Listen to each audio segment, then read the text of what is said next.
pouvez-vous vous présenter? Je m'appelle Maître John Batu Dan Mabika, alias Maître Carré.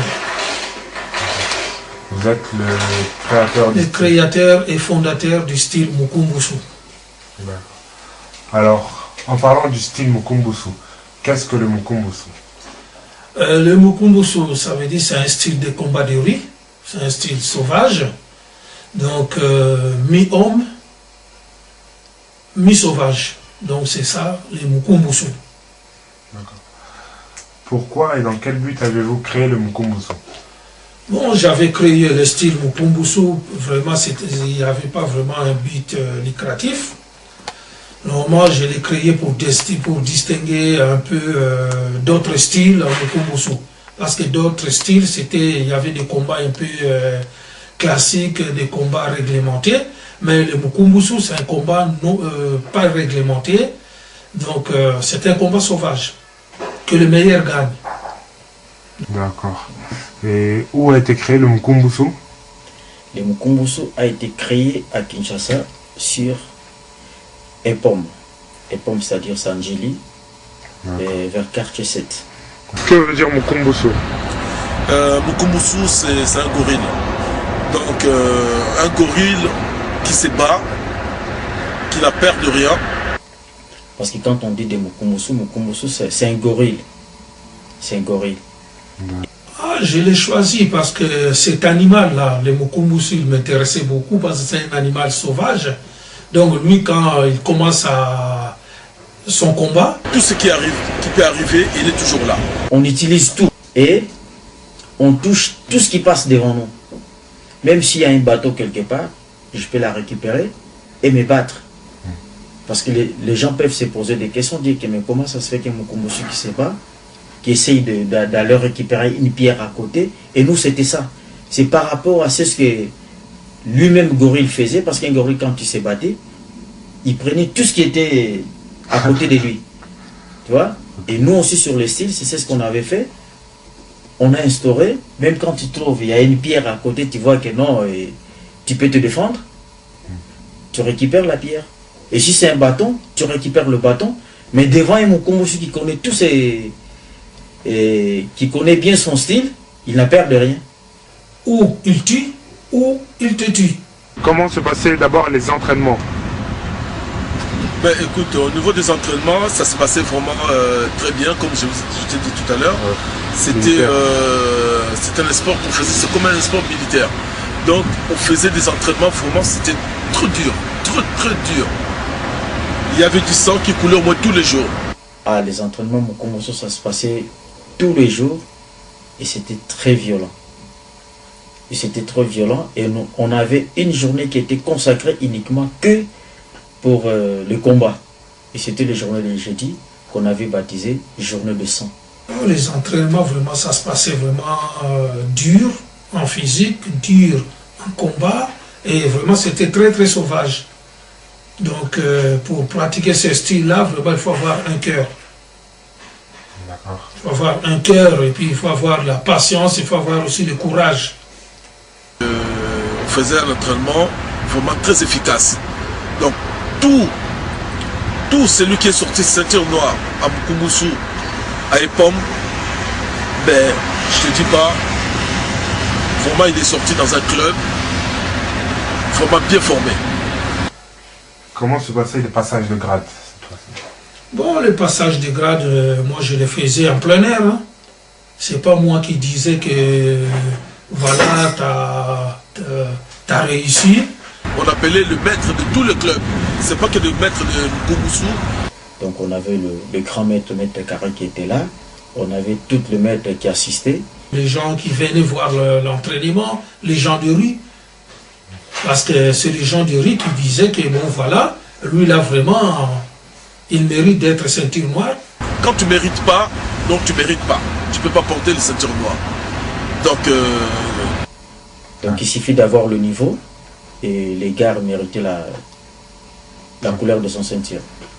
Si les gens de rue, ils disent que non, il ne peut pas. Et moi aussi, tu ne peux pas. Tu ne vas pas respecter dans la rue. Tu vois? D'accord. Tout était basé sur la règle de la rue, comment ça se La passait? règle de la rue. C'est pas facile, mais quand tu vas rentrer, tu vas habituer. Je pense que tu vas avoir peur de personne. Voilà le truc. Être Mukumbusu, vraiment t'es respecté dans la rue. Et ne pensez-vous pas que c'était un peu trop violent? Oui, c'était très violent par rapport à ce qu'on apprenait, mais c'était le style qui voulait ça. C'était le style. Comment était l'atmosphère de la ville en ce temps-là? C'est pas comme aujourd'hui, parce qu'à l'époque là, maintenant c'est la ville sérieuse, mais à l'époque vraiment c'était, il faut vraiment pratiquer pour passer d'une rue à l'autre ou d'un quartier à l'autre. Si vraiment tu n'as pas la force physique ou la force de frappe, tu ne peux pas passer parce que partout il y avait que la bagarre, des provocations de gauche à droite. Hein. C'était comme la jungle, quoi. Ouais, comme la jungle. Donc dans la jungle, il faut pratiquer aussi la technique de la jungle pour que tu sois respecté. Et y a-t-il des femmes qui pratiquent le Mukumbusu? Ouais, on avait des femmes qui pratiquaient des Mukumbusu et qui le faisaient aussi très bien même, comme des hommes. Les enfants, il y avait un seul but pour les enfants. Tu réussis pas à l'école, tu continues pas les Mukumbusu. Donc il faut bien travailler à l'école et bien travailler le style Mukumbusu. Mais si à l'école, en troisième dernière année, tu n'as pas réussi, chez moi aussi, il n'y a pas de boulot. Et pardon, il n'y a pas les entraînements. Sauf les adultes. Voilà.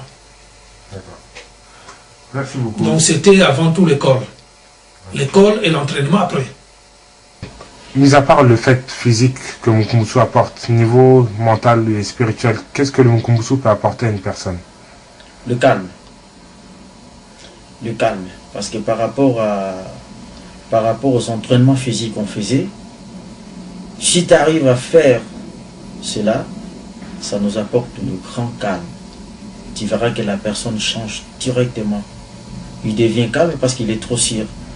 Et c'est ce qu'il a fait, de ce qu'il a appris. Votre devise, vous aviez dit, c'était? Vaincre ou mourir. Y a-t-il des compétitions au Mukumbusu?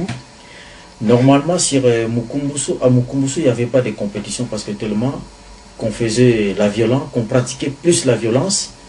Donc, il ne nous était pas permis de faire des compétitions. Tout ce que nous avons fait, maintenant, des gens ils comprennent maintenant. C'est quoi les Mukumbusu? Regarde maintenant aux États-Unis, le combat qui se passe, à tout moment, tout est permis. C'est ça que nous, on faisait avant. Alors, quand on faisait ça, on nous disait qu'on était des fous. Mais regarde maintenant aux États-Unis. Mais c'était notre idée. C'était l'idée de Maître Carré qui avait formé cette idée. Maintenant, on est en 2000, 2008, 2007 que cet sport a commencé aux États-Unis, en Angleterre maintenant. Alors que nous, Maître Carré... 1970. En 1970, Maître Carré, déjà, il avait déjà ouvert déjà ce club-là. Donc regarde maintenant le fruit, comment ça se passe au niveau du monde. Que pensez-vous de l'avenir du Mukumbusu? Non, par rapport à l'avenir de Mukumbusu, je crois que Mukumbusu restera toujours Mukumbusu. Tant qu'il y a toujours des héritiers qui sont derrière nous, je crois que Mukumbusu continuera toujours à vivre. Pour moi, l'avenir de Mukumbusu, c'est vraiment un grand avenir. Moi, je peux dire aux jeunes, ceux qui vont faire le Mukumbusu, tu regardes maintenant les cassettes, tu regardes la télévision avec tout ce qui se passe aux États-Unis ou en Angleterre. Quel message souhaitez-vous passer à toutes ces générations qui, comme vous, ont fait du Mukumbusu et jusqu'à aujourd'hui continuent à pratiquer le Mukumbusu? C'est ce que je leur dirais. Je leur souhaiterais toujours de garder le sang-froid, de continuer toujours Mukumbusu parce que c'est un style qui nous fait du bien. C'est un style qui nous apprend beaucoup de choses pour se défendre. Donc celui qui apprend le Mukumbusu n'a peur de rien.